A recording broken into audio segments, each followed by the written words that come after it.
What is the best way to learn English phrases? And not just learn about them or learn of them, but actually remember them. That's what I'm going to tell you today. And if we haven't met, my name is Tanya. I am the founder and creator of our She Speaks Fluency program for women. And today I'm going to tell you two different ways of actually learning English phrases. Why two ways? Because as you may have heard me say in other videos, it is super important. In fact, one of the most important things about how you learn English phrases, vocabulary, grammar, whatever it is that you find a way that works for you, because there's not only one way of learning. I talk about this in a lot of videos, so go back and watch some of the rest of them. But today I'm going to tell you two ways so that you can choose from these two what you think will work best for you at this point. It might change. So the first thing you have to do is think about, what do I mean when I learn phrases? Do I have a phrase or two or three that I have in mind right now that I want to remember and be able to use them? That's number one. Or number two, do I just want to learn more English phrases so that I start using them all the time? I don't have a phrase in mind right now, but do I just want to start learning phrases so that I will start using them? And probably you're going to say both, and that's okay. But it's good to know which of these is most important to you so you know exactly how to do that. So today I have two phrases that you're going to learn with me, and I'm going to show you how you can remember those phrases and start learning them. So, pardon me, did I say learning them? Using them. This is number one. And then also I'm going to tell you how to do number two, which I think is our ultimate goal as language learners. I know that for me, my second language is Spanish, and ultimately I want to learn a lot of different phrases and remember them and use them when I'm in conversation, or understand them if I'm reading or watching a movie, or be able to use them when I'm writing. So this is number two. I have two phrases I'm going to teach you today, and I'm going to tell you a real true story. This particular story is about me and happened in my life. And this is the best way that you can learn any vocabulary, phrasal verbs, phrases, idioms, whatever it may be, in English. Because as you listen to the story, it is in context. You'll remember the story much more easily than you'll remember every single word or phrase that I use. But because of that, you will begin to remember the words and phrases. So there's a couple of things going on here. Many of these things are things I've talked about in my story playlist, where I have a lot of different videos that you can learn from. So I'll be sure to link that below so you can watch that next. So the story I want to share with you today is a story when I was staying on one of my relatives' farm. You may know that I was raised in Nebraska, which is one of the states in the middle of the United States. And most of my family were farmers. A lot of people in my family are still farmers. And I chose this story because the first phrase I want to teach you is, don't run around like a chicken with its head cut off. It's kind of a gross phrase, right?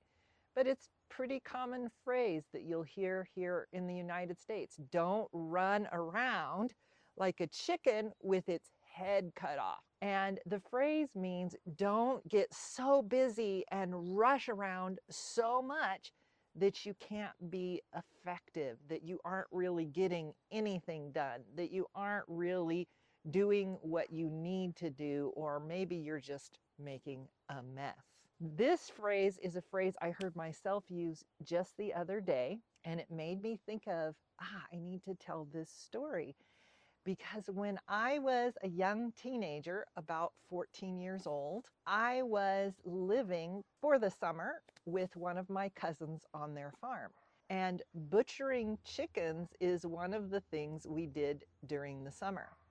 To butcher an animal means to kill it and make it so that it's ready to eat. Sometimes this story can be a little graphic, meaning I'll be talking about these kinds of things that might be difficult to hear. So if this is difficult for you, you might want to stop at this point in the story. So there are different jobs that each person in the family would do in order to butcher the chickens.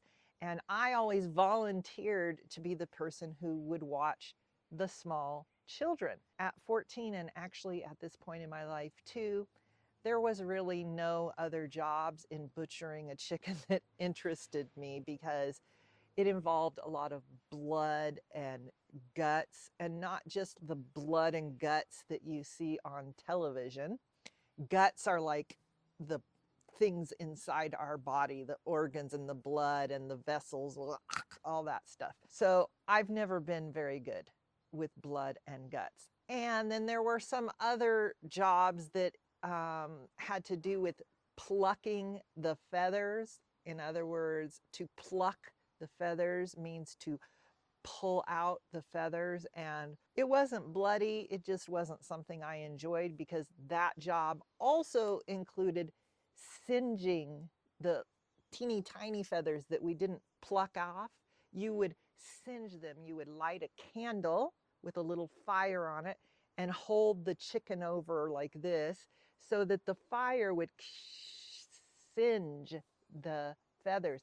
Singe is like to burn something just a little. You can singe the edges of a piece of paper if you want like a brown black border around the paper, or if you are leaning over a candle and your hair does like this, it might get singed. And if you've ever singed your hair, you know that it stinks. And I'm just here to tell you, singeing feathers off a chicken stinks a lot, and especially if there are 200 chickens that you are butchering, which was quite common for our family. So I would volunteer to watch the young children, my nephews. They were actually my second cousins, but we called them my nephews because it's another long story, which I'll have to tell you at another time. There's actually 2 more stories about my nephews. This one, why we called them my nephews instead of my second cousins, and also why did they call me Bobo? Yes, my 2 little nephews, who were about 1.5 or 2 and maybe 3.5 or 4 years old, they called me Bobo if they called me anything. So I've already written that down so that I can tell you that story too, which is an interesting story to learn from. But for today, my job was to watch the small children because all the other jobs were not something I could stomach.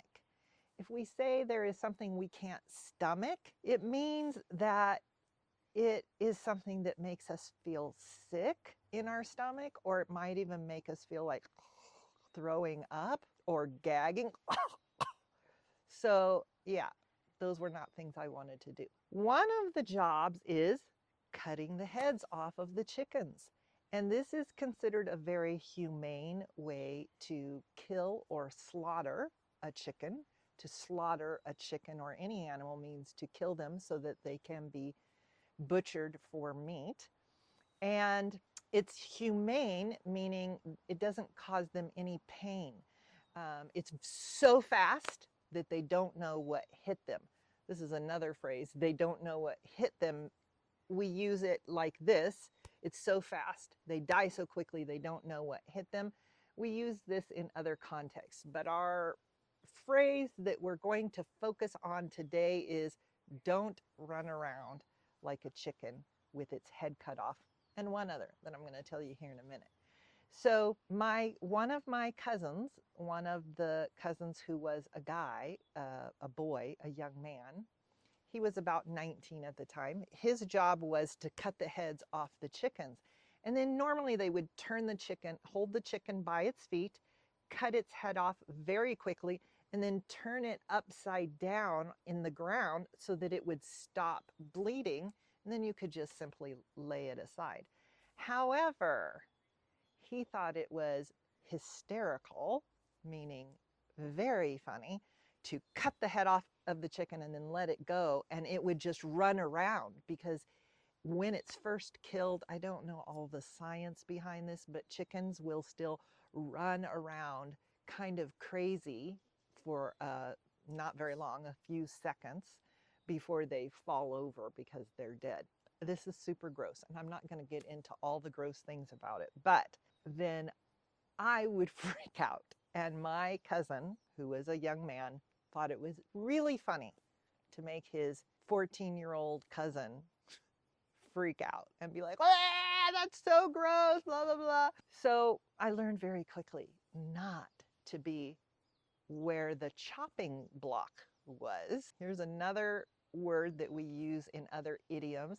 The chopping block is like a piece of wood, probably a round stump from a tree, or a round piece of wood cut from a tree, and then they would chop the heads off onto the wood chopping block. Okay, I think that's enough for that. Is this something that you have ever witnessed? Meaning, have you ever seen this? Is it common in your country? Any country that has eats meat, this slaughtering animals is a common thing. It's pretty different now with industrialized farming and ranching and that kind of thing. But as a child, this wasn't uncommon for people in this part of the United States to witness this or see this.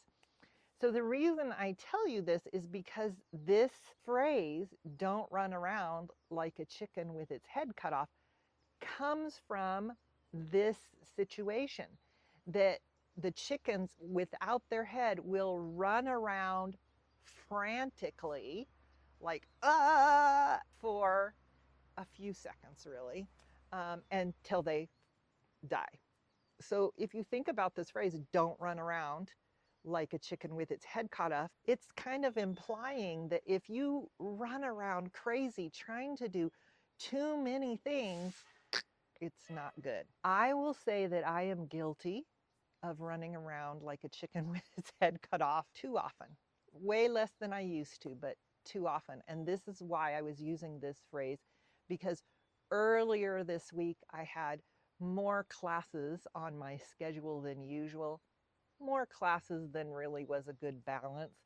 It was a great day. I really enjoyed these classes a lot, which is why I sometimes schedule too many, but it's really not good for my physical and mental health. So I had said to someone, I was running around like a chicken with my head cut off this morning and forgot to do this other thing.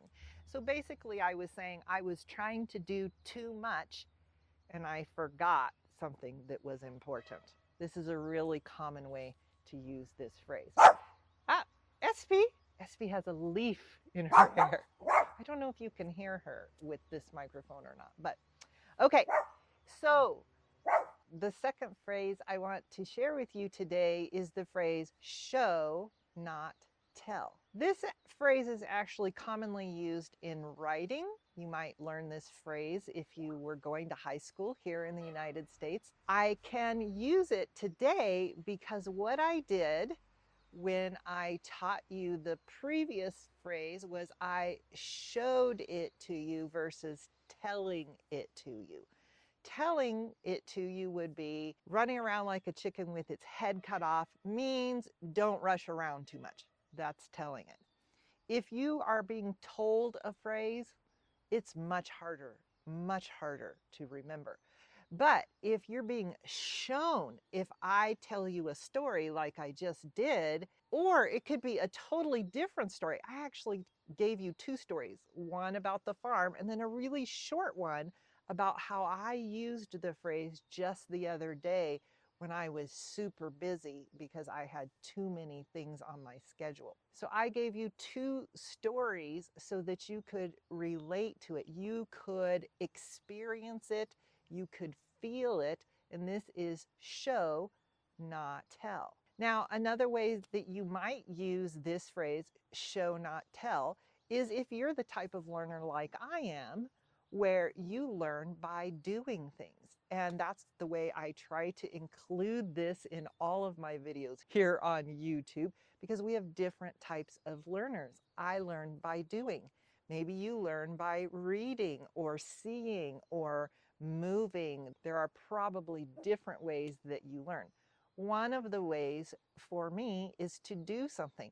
And so if someone is trying to teach me something and they're telling me how to do it, I might say, I need you to show me, not tell me, because this is something that will help me to learn it and remember it. Are you a person who learns this way? Let me know in the comments, or let me know how you have discovered you learn best. With this second phrase, show, don't tell, this is kind of the idea of the second way of remembering phrases that I'm going to share with you today.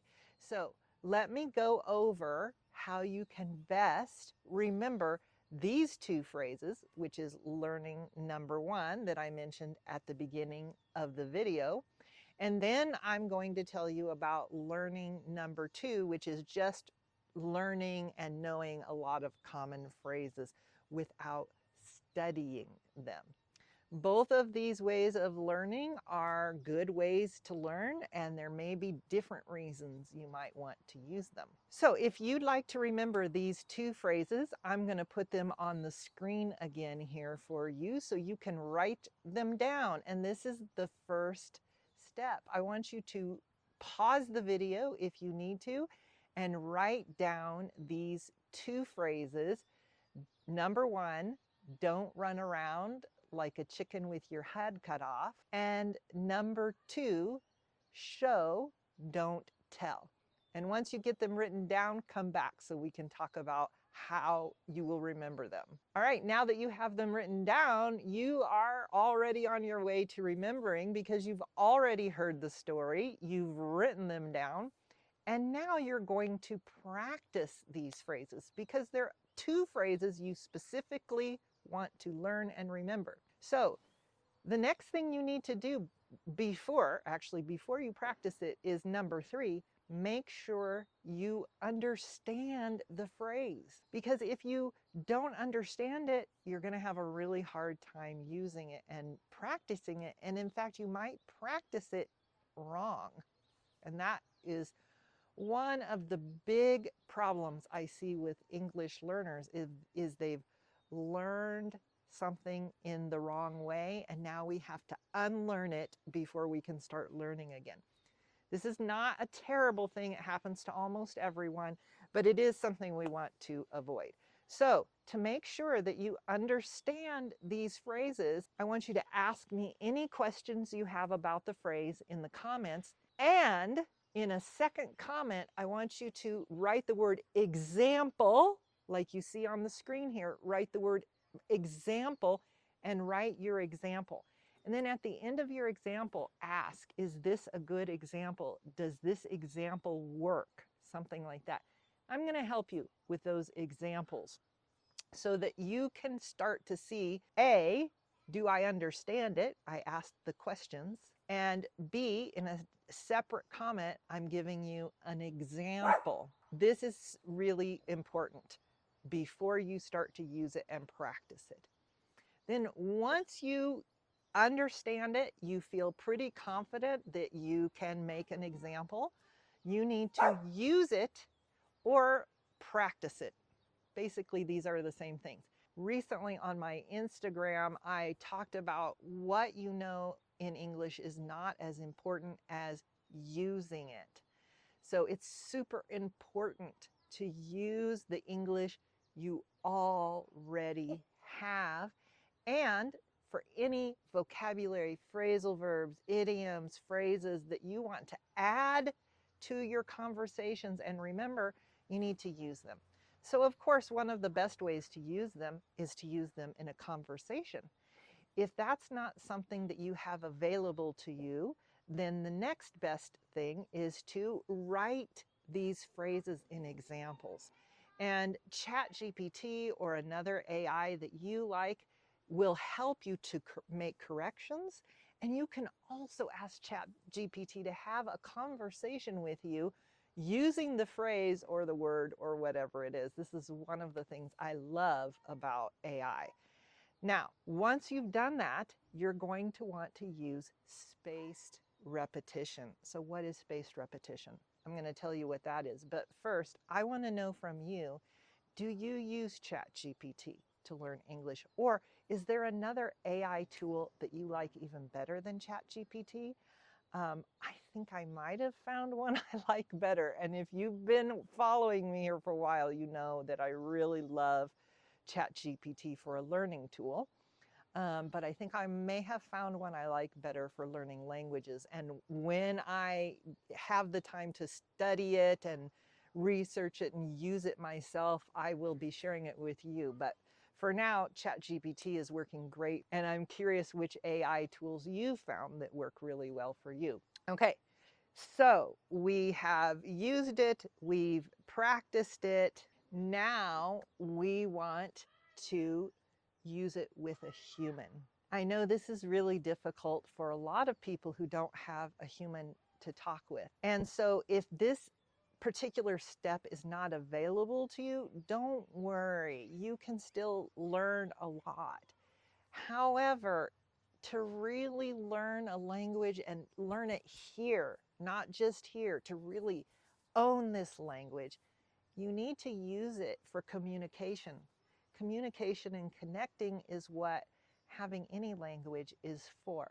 And so in whatever way you can do that, you need to practice using it with a human, even if it's just yourself. If you want to have a little more information on how you can practice your speaking like this, I'll link another video below so that you can see that there as well.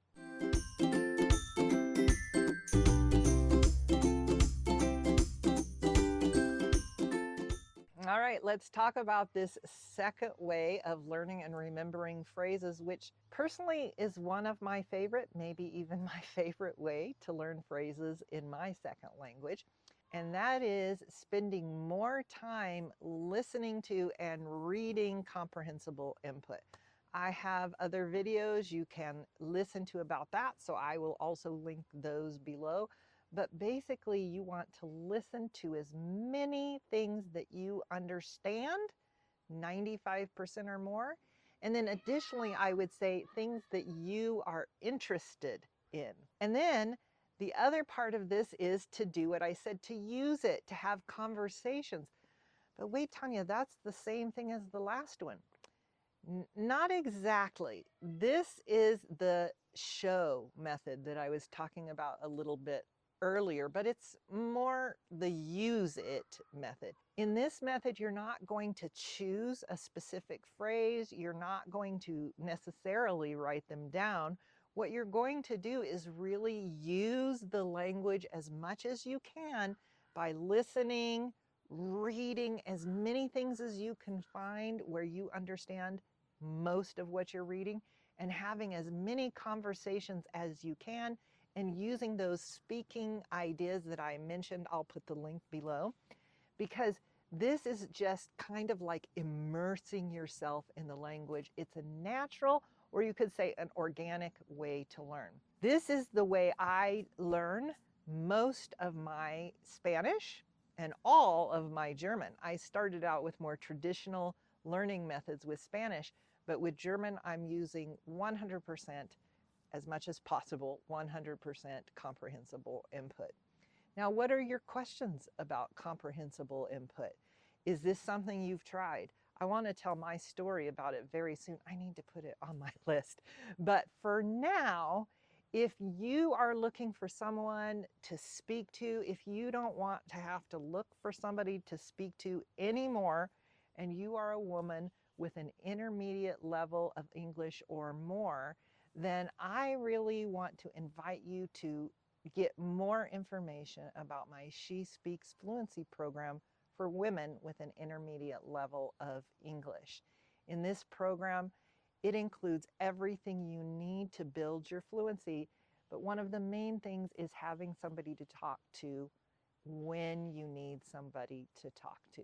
So if you want more information and you'd like to get on the wait list, be sure to click on the link I'll put in the description for the She Speaks waitlist.